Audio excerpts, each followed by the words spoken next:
বেদ পুরাণের কাহিনী। উপদেশের অর্থ। তিনটি অমূল্য উপদেশ। পৃথিবীতে এখনও এমন কিছু কেউ সৃষ্টি বা আবিষ্কার করতে পারেনি যা পুরাণে নেই।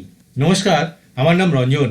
আমার নতুন চ্যানেল বেদ পুরাণের কাহিনীতে আপনারা নিয়মিত দেখছেন গীতার এক একটা অধ্যায়, আর মাঝে মাঝে দেখছেন পুরাণ থেকে নেওয়া এক একটা গল্প। ইতিমধ্যে গীতার 7টি অধ্যায় প্রকাশিত হয়েছে।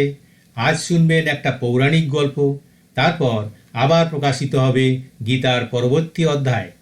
এই চ্যানেলে আমরা তুলে ধরছি বেদ ও পুরাণের কিছু অসাধারণ ও রহস্যময় কাহিনী, যা প্রাচীন ভারতের জ্ঞান, ধর্ম এবং সংস্কৃতির গভীরতা প্রকাশ করে। বেদ ও পুরাণ শুধু ধর্মীয় গ্রন্থ নয়, এগুলো আমাদের জীবনের শিক্ষা, নৈতিকতা এবং আধ্যাত্মিকতার পথ দেখায়। যা নেই পুরাণে তা নেই মননে, এটি একটি বহুল প্রচলিত প্রবাদ বা লোকবিশ্বাস। এর অর্থ হল, পুরাণে বর্ণিত তথ্যের বাইরে মানব চিন্তার বা অভিজ্ঞতার নতুন কিছু নেই। অর্থাৎ পুরাণকে জীবনের সকল জ্ঞান, অভিজ্ঞতা এবং দর্শনের আধার হিসেবে গণ্য করা হয়। পৃথিবীতে এখনও এমন কিছু কেউ সৃষ্টি বা আবিষ্কার করতে পারেনি যা পুরাণে নেই। আজ সেই পুরাণ থেকেই নেওয়া একটা গল্প আপনাদের শোনাবো। তা হলো উপদেশের অর্থ। তিনটি অমূল্য উপদেশ। প্রজাপতি ছিলেন সেকালের একজন শ্রেষ্ঠ মহাপুরুষ। তার মতো জ্ঞানী ঋষি, দেবতা, মানুষ বা অসুরদের মধ্যে ছিল না।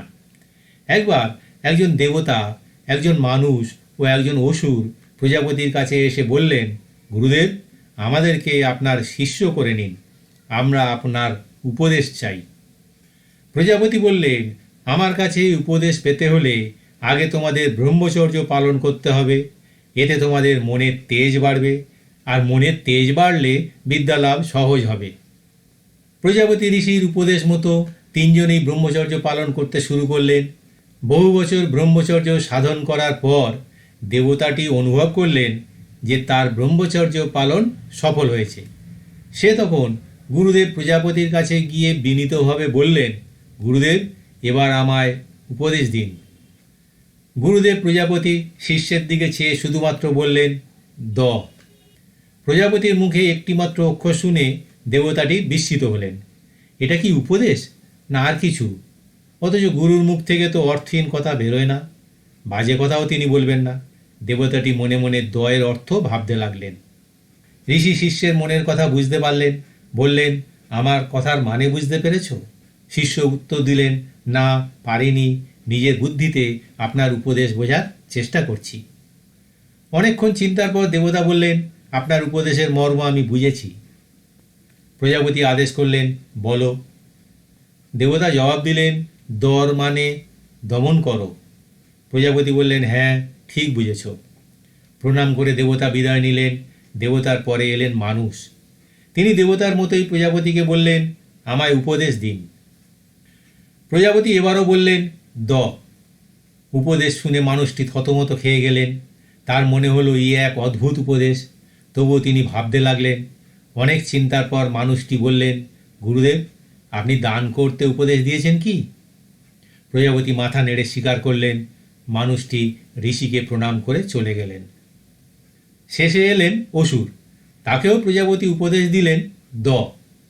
অসুর গুরুর কাছে বড় বড় তত্ত্ব, শাস্ত্রের কঠিন কঠিন তত্ত্বের ব্যাখ্যা শুনবে মনে করেছিলেন। দ কথা শুনে একেবারে থ হয়ে গেলেন। তবুও অসুর অনেকক্ষণ ভাবলেন, কথাটার মানে নিশ্চয়ই কিছু আছে। অনেকক্ষণ ভাবার পর অসুর প্রজাপতিকে বললেন, আপনার উপদেশের অর্থ দয়া করো। প্রজাপতি হাসলেন।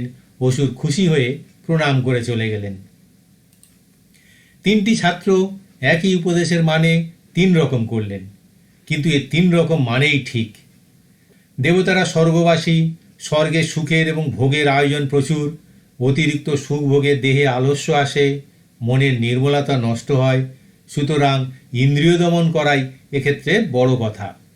তাই ঋষি প্রজাপতি দ উপদেশের মানে দেবতা শিষ্যটি বুঝেছিলেন, ইন্দ্রিয় দমন করো। মানুষ সাধারণত লোভী ও সঞ্চয়ী। লোভ মানুষের সর্বনাশ করে, সঞ্চয়ের নেশা মানুষকে স্বার্থপর করে। 2 অকল্যাণকর। ব্রহ্মচর্যের দ্বারা তার চিত্ত নির্মল হয়েছিল বলে মানুষ শিশুটি সহজে বুঝতে পেরেছিলেন দ মানে দান করো। অসুরগণ নিষ্ঠুর প্রকৃতির লোক, তাদের মনে দয়া মায়া বলে কোনো কিছু নেই। পীড়ন, হত্যা, হরণ, লুণ্ঠন প্রভৃতি তাদের কাজ। অসুর শিষ্যটি তাই বুঝেছিলেন দ মানে দয়া করো। বস্তুত দমন করো, দান করো, দয়া করো, এই তিনটি অমূল্য উপদেশ আমাদের দেশের শাস্ত্রে সর্বত্র ছড়িয়ে আছে। লাইক, কমেন্ট ও সাবস্ক্রাইব করে দেবেন প্লিজ। আর গীতার পরবর্তী অধ্যায়গুলো পেতে বেল আইকনে ক্লিক করতে ভুলবেন না প্লিজ।